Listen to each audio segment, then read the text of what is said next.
Hey guys, meteorologist Chris Tomer here with this On the Snow Before You Go forecast. All right, here's what I'm seeing over the next roughly 5 to 7 days. There is a pattern shift coming after 1-5. It has been such a dry, warm stretch across the Intermountain West. Finally, we're going to start to see some colder, snowier weather for Utah, Wyoming, Idaho, Montana, Colorado. 1-6 through about 1-9. That seems to be that time window with about a two-storm combo for most of those places. The first storm drags in the colder air from Canada. The second one comes racing in behind it and kind of sets up a little like a west-northwest type of flow pattern. So this could be a very good stretch for a lot of the Intermountain Rockies. California gets snow 1-3, 1-6, and then a little bit on 1-8 as well.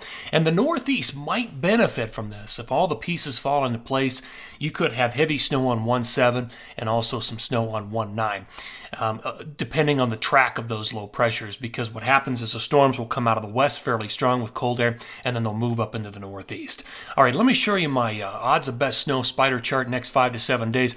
I mean, what a difference from last week to this week. Now we're seeing a lot of areas with a lot of purple higher on the web. Keep in mind that key time period, 1-6 through about 1-9. That's where most of these places get lit up with snow in Utah, Wyoming, Idaho, Montana, Colorado.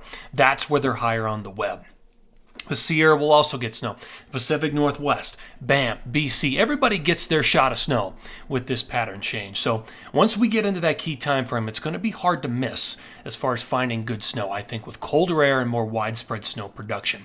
Let me take you over to this is water vapor satellite imagery. So on this, your moisture aloft is in your whites and your blues and your greens. So number of areas of low pressure. We've been in what I and myself, meteorologist Corey Gates, have been calling the closed low syndrome. All these closed, strong lows hitting the west coast, and then that's it.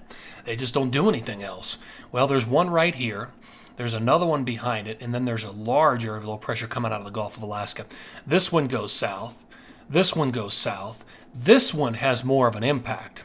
As it comes in through California, it takes a southern track and spreads snow through the southern tier, southern Wyoming, southwestern Colorado. That sets the stage for what will eventually, off the screen, you can't even see it, storm number 4.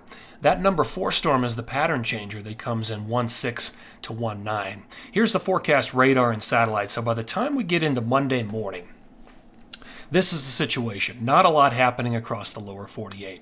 By the afternoon hours, not much happening here. Here's 1-2, next storm system moving into the west coast. That's one of those areas of low pressure. By 1-3, it's there. And look at that snow in Tahoe and Mammoth. And then that storm, that's the one that has a little more impact to the south. Hits the southern Utah, southern Colorado, New Mexico. That's on 1-4. Probably trickles into 1-5 through parts of southern Colorado, northern New Mexico. But that's the one that kind of paves the way. You can see now it's moving away. And by late on 1-5, you see it up there in the Pacific Northwest. That's the key storm system. That's the number 4 storm. That's the one that's going to drag down that colder air from Canada and make a real difference across the west. All right, let me show you the jet setup. So this is that storm system on 1-5. You can see the dip in the jet, and this is the dip in the northern branch. So we're connecting to cold air finally. Here is the second period. This is 1-8. Look at that. It's kind of like a west-northwest flow on the jet. Powerful, bringing in that cold air to the south, helping with snow production. Here is 1-9, so one day after that, you can still see a very deep trough across Montana, Wyoming, Utah, Colorado, with that jet amplified up into Canada, reaching up there and opening up, bringing down that cold air. So as far as, this is what could potentially, that storm could look like on 1-7, the future radar. Widespread snow, colder air, all the way from Banff to New Mexico. So that's a potential. That's way out there at 1-7, but we could be seeing widespread snow.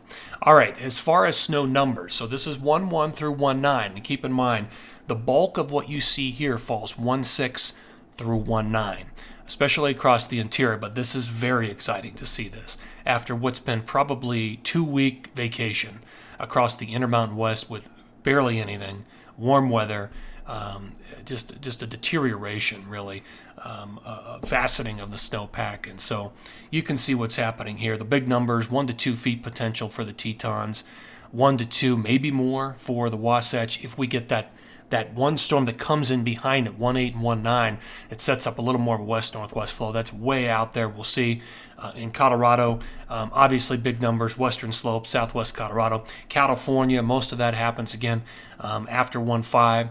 At colder air coming in. Pacific Northwest could be in good shape with 1 to 2 feet or more. Banff could get some snow. So I like what I'm seeing here. I just hope this really holds together.